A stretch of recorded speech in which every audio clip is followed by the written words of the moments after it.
الحمد لله الذي سخر لنا ما في الأرض من نعم كثيرات وشرع لنا الانتفاع بها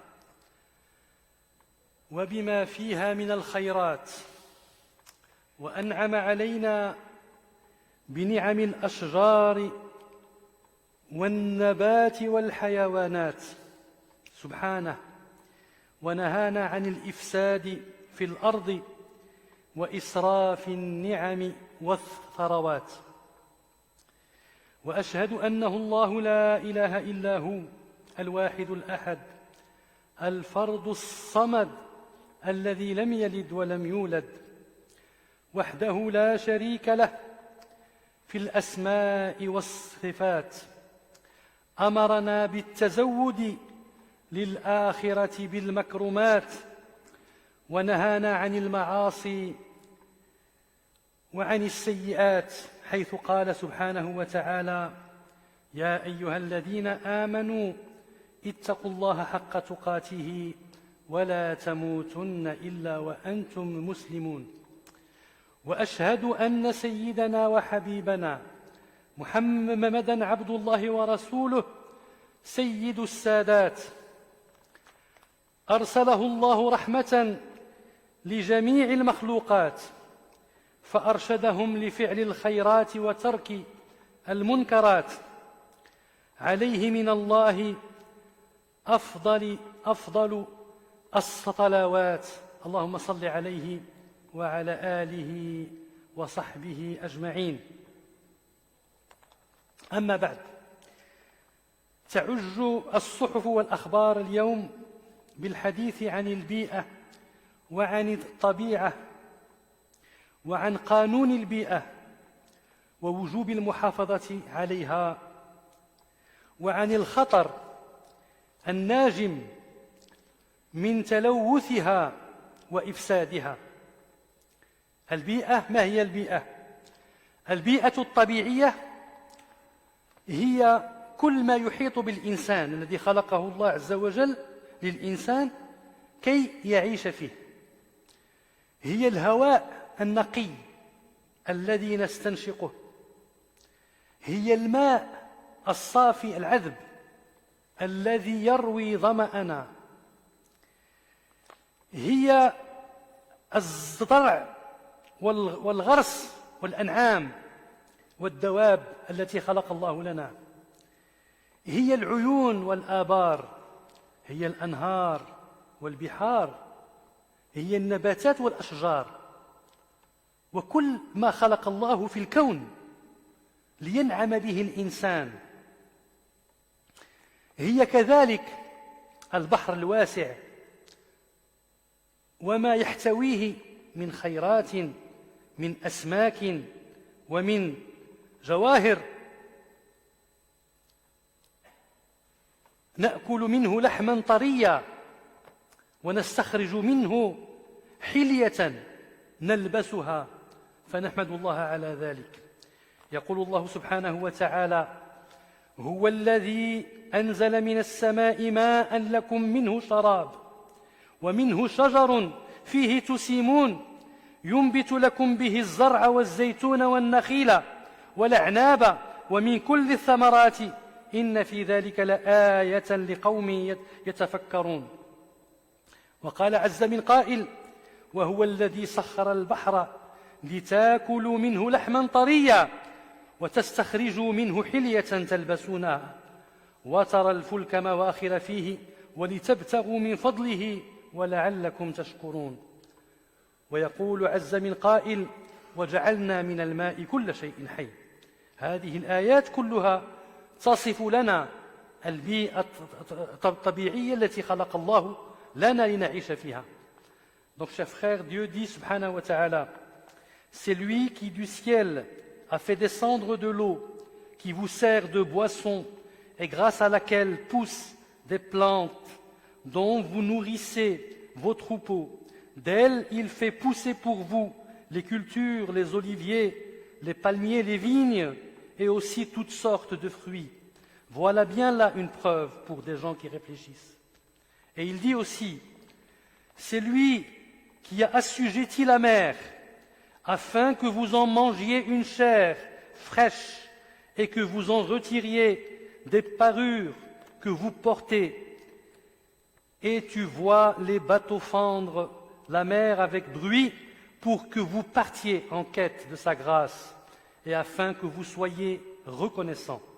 Et enfin, dans un autre verset, Dieu dit subhanahu wa ta'ala, nous avons fait de l'eau toute chose vivante. Ne croiront-ils donc pas? Donc notre sujet aujourd'hui, chers frères, parlera du climat, de l'environnement et de l'écologie. Cet environnement que Dieu nous a créé, subhanahu wa ta'ala, et que nous avons la responsabilité de préserver. Donc, quand on parle de ce sujet, l'environnement, c'est l'air pur que nous respirons et la qualité de cet air. L'environnement, c'est cette eau que nous buvons pour nous rafraîchir. Et puis, c'est un grand don de Dieu, subhanahu wa ta'ala, qu'il nous a donné, azza wa jal. L'environnement aussi, c'est les rivières, les fleuves, les mers, les forêts, les arbres, les plantes, les animaux, le climat, les saisons. Tout ça, c'est un espace, un environnement que Dieu nous a créé, grâce auquel nous pouvons vivre sur terre. Alhamdulillah, regardez la grâce de Dieu, azza wa jal, pour nous. Et grâce à ça que nous pouvons adorer Dieu dans les meilleures conditions. Nous parlons de cette planète verte sur laquelle Dieu nous a créés et lui a octroyé des richesses, des nourritures, des provisions pouvant accueillir et nourrir des milliards et des milliards de gens, et des animaux aussi. Cette planète que nous avons héritée de nos précédents et que nous devons protéger pour les suivants. C'est pourquoi nous allons parler de 4 recommandations que l'islam a fait pour protéger cet environnement dans lequel Dieu nous a créés, subhanahu wa ta'ala. نتكلم عن 4 اقتراحات يقدمها الإسلام لحل مشاكل البيئة. والأصل أن المسلمين عليهم في أخلاقهم، في معاملاتهم، في حياتهم، عندما يكون المسلم يعيش حياته الإسلامية بطريقة طبيعية، الأصل أنه يحافظ على البيئة. الأصل أول الحلول التي يقترحها الإسلام وهو النظافة. أول شيء هو النظافة. يقول الله سبحانه وتعالى: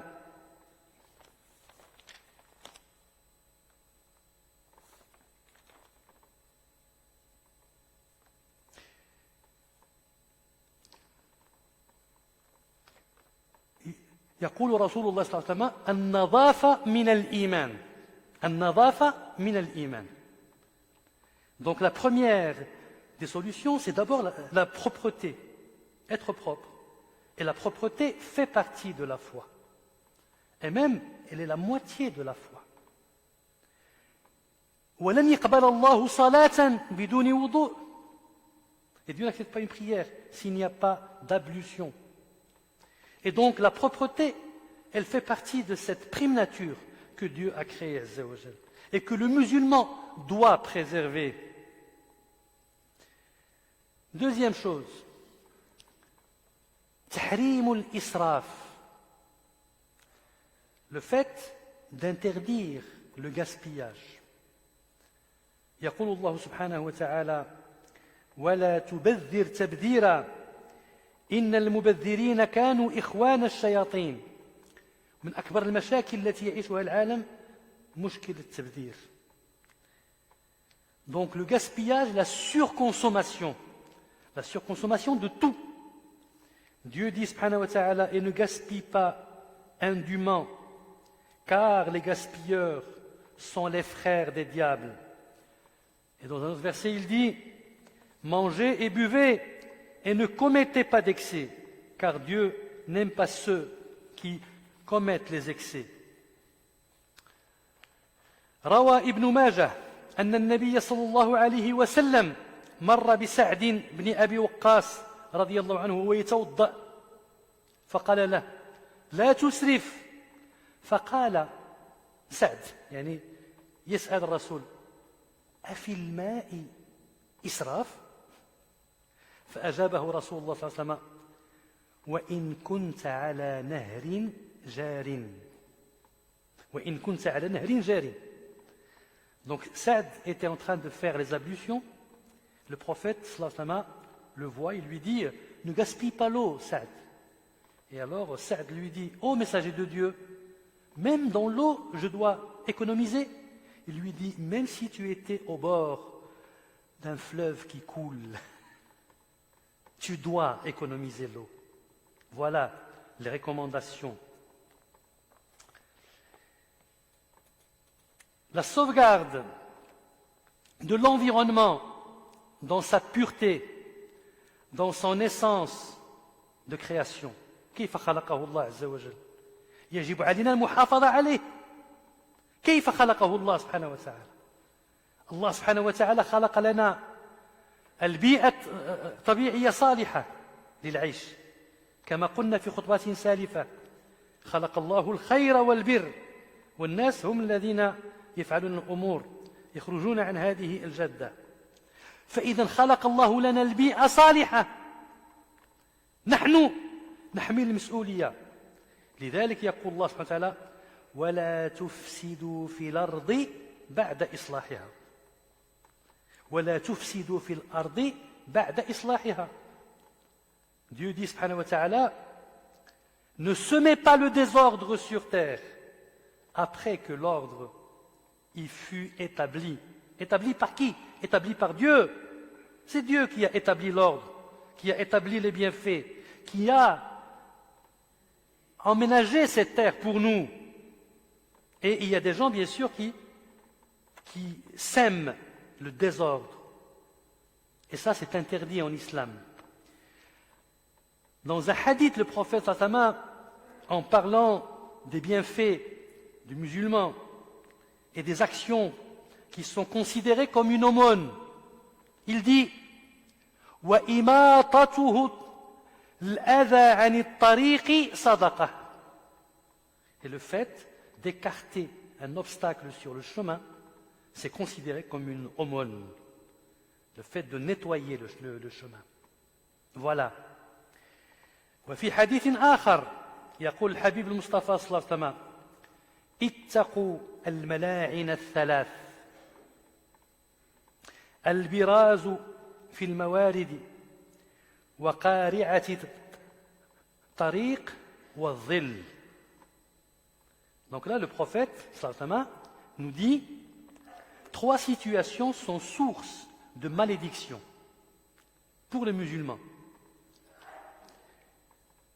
Quand il fait ses besoins dans les sources d'eau, par exemple, dans une source d'eau, il est en pique-nique avec sa famille et il veut faire ses besoins, il le fait dans une source d'eau. En sachant que cette eau, bien sûr, elle va couler. Il y a des gens qui vont boire. Elle va peut-être salir la nature. Eh bien non, c'est interdit en islam. C'est une malédiction de Dieu. Le musulman ne doit pas le faire. Deuxièmement, faire ses besoins sur les bords de la route, là où les gens passent, là où les gens marchent. Eh bien non. Surtout, mettez-vous dans le contexte. Avant, les routes n'étaient pas comme les routes comme maintenant, les trottoirs et les routes chaussées. Avant, c'était des chemins dans des déserts. Et malgré ça, il y avait cette prémisse civilisationnelle de construire un chemin propre dans lequel le musulman et les gens peuvent marcher. Et il faut qu'il reste propre. Et puis, les besoins dans les zones ombragées.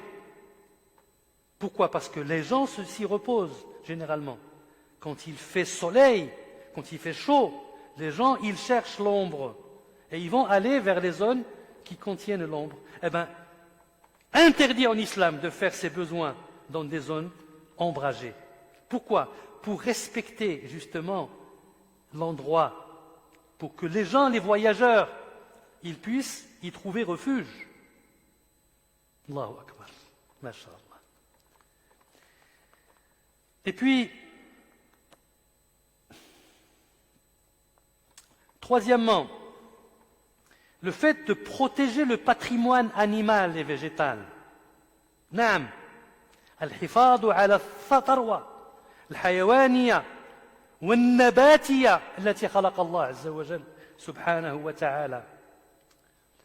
On va voir certains hadiths qui nous montrent comment le musulman doit se comporter avec les animaux pour les protéger. عن عبد الله بن عمر أو بن عمرو بن العاص رضي الله عنهما أن رسول الله صلى الله عليه وسلم قال: من قتل عصفورا فما فوقها بغير حقها سأله الله عن قتله. الله أكبر. قيل: يا رسول الله وما حقها؟ قال: أن يذبحها فيأكلها ولا يقطع رأسها فيرمي بها. رواه أحمد والنسائي والدارمي. يعني الإنسان المسلم لا يقتل الحيوان إلا لحاجته، أنه جائع خلقه الله من أجل المنفعة، ليس للعب ولا الهدر، لا. Donc le prophète dit certainement, celui qui tue un moineau ou un animal plus gros sans son droit devra rendre des comptes à Dieu le jour du jugement. Alors les compagnons ils ont dit, et quel est son droit? Alors le prophète a dit certainement, c'est qu'il l'abatte et on consomme la chair parce qu'il a faim. Il a faim et Dieu l'a créé pour ça aussi. Eh bien, s'il l'abatte, lui coupe la tête et le jette comme ça, c'est haram. Non, il ne peut l'abattre que parce qu'il a faim, il doit le manger. C'est comme ça que l'islam aussi protège le patrimoine animal.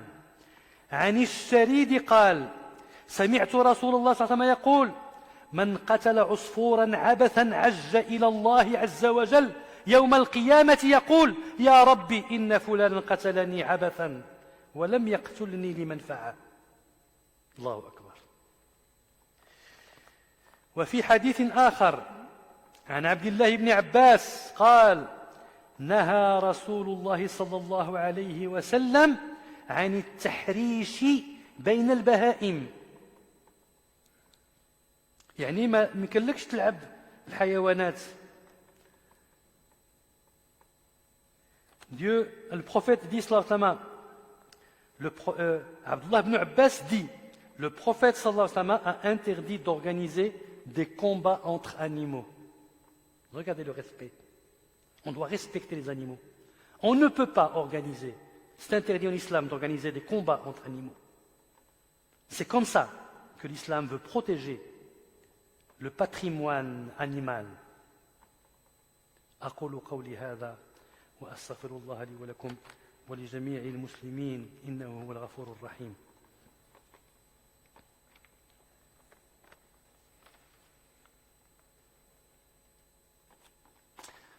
الحمد لله نحمده حمد الشاكرين ونعوذ به استعاذة المنيبين ونتوكل عليه توكل المحسنين. اللهم اجعلنا جميعا من المحسنين يا أرحم الراحمين يا رب العالمين.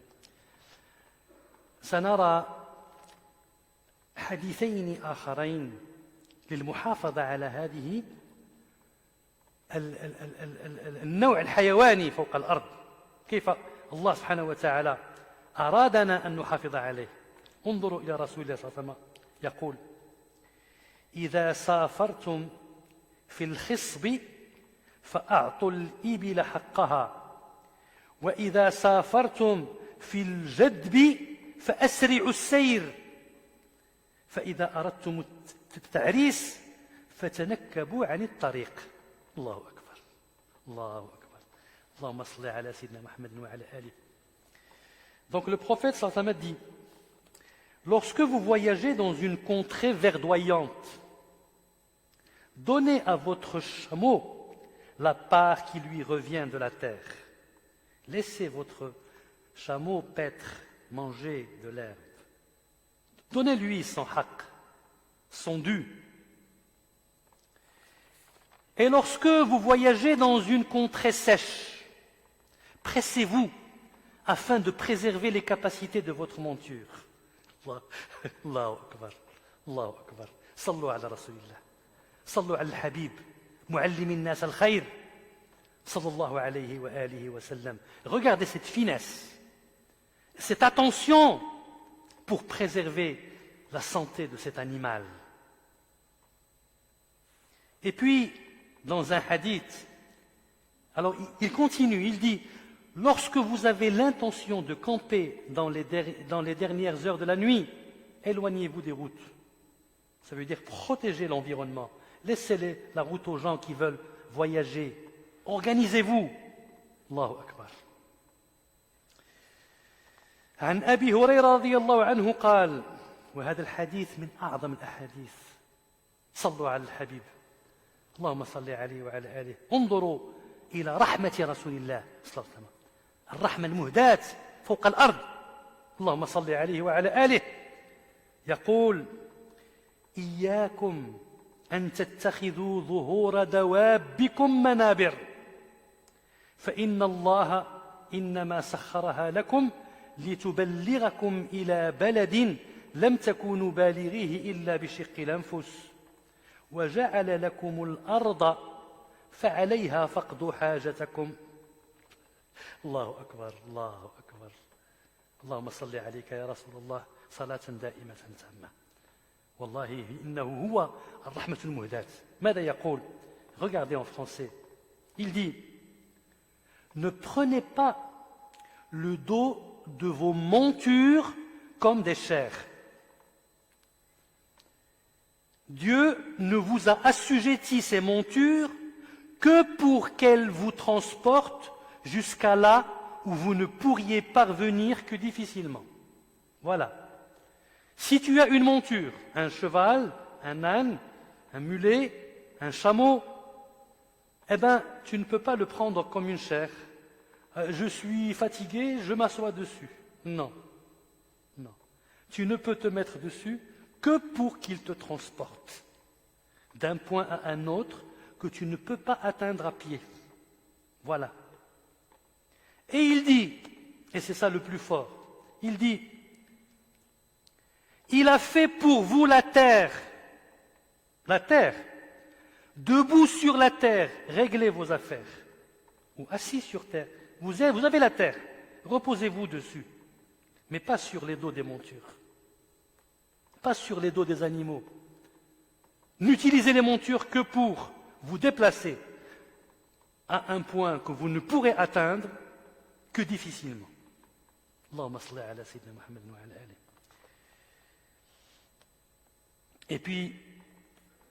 Et puis quatrièmement, la dernière recommandation par l'islam pour préserver la nature, préserver l'environnement, eh bien, c'est de multiplier les plantations et les boisements.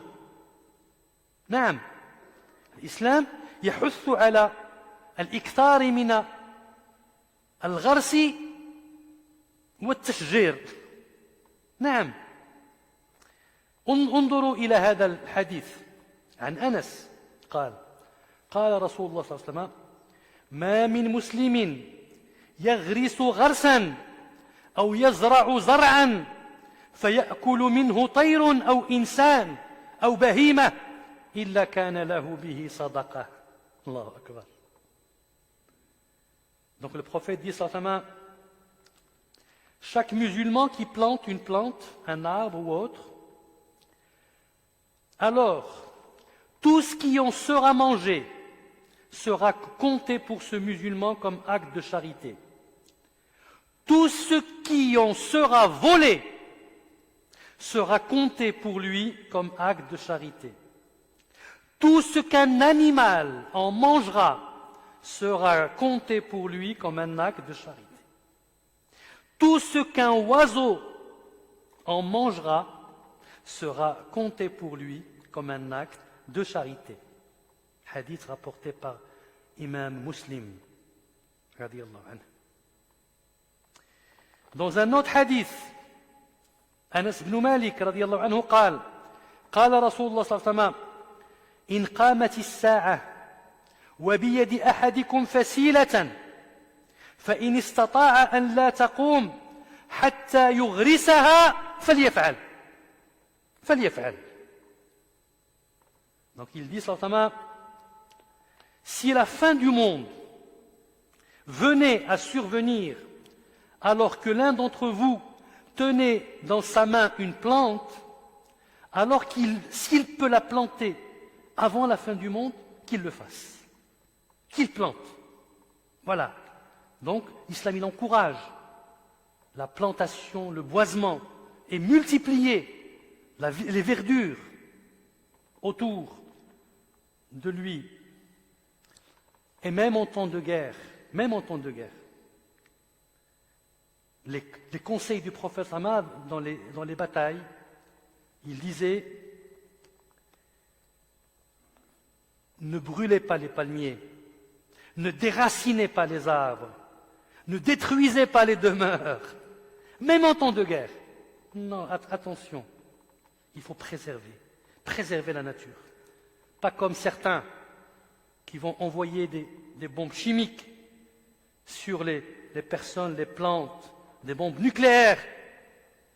Et oui, c'est la force. La hawla wa la quwwata illa billah. Ils détruisent les vies, ils détruisent les hommes, ils détruisent les plantes, la nature. Et ils disent, voilà, c'est la civilisation. Ce n'est pas une civilisation, celle qui va détruire l'existence même, le berceau de l'humanité que Dieu a créé pour nous. Et nous sommes responsables de tous ces actes devant Dieu et devant les hommes et surtout devant les générations futures. اللهم اجعلنا ممن يستمعون القول فيتبعون احسنه يا ارحم الراحمين يا رب العالمين. اللهم اجعل جمعنا هذا مرحوما واجعل تفرقنا من بعده سلما من الشر معصوما ولا تجعل منا ولا معنا ولا فينا شقيا ولا محروما ولا معذبا بالنار يا ارحم الراحمين يا رب العالمين. اللهم صل وسلم وبارك وانعم على خير من خلقت سيد الخلق اجمعين سيدنا محمد صلى الله عليه واله وسلم. اللهم ارحمنا فوق الأرض وارحمنا تحت الأرض وارحمنا يوم العرض عندك يا أرحم الراحمين يا رب العالمين. اللهم ارحم آباءنا وأمهاتنا وأزواجنا وذريتنا املأ قلوبنا وقلوبهم بالإيمان واسلك لنا وإياهم طريقا الإحسان واجعلنا وإياهم من أهلك أهل القرآن يا أرحم الراحمين يا رب العالمين. اللهم ارفع عنا الوباء والبلاء وارفع عنا الغلاء يا أرحم الراحمين. اللهم اشف مرضانا وارحم موتانا. اللهم من كان في حاجة فاقضها له يا أرحم الراحمين. املأ قلوبنا بالإيمان واليقين فيك. إن الله يأمر بالعدل والإحسان وإيتاء ذي القربى وينهى عن الفحشاء والمنكر والبغي يعظكم لعلكم تذكرون. وذكر الله أكبر الله على ما تصنعون. أقم الصلاة.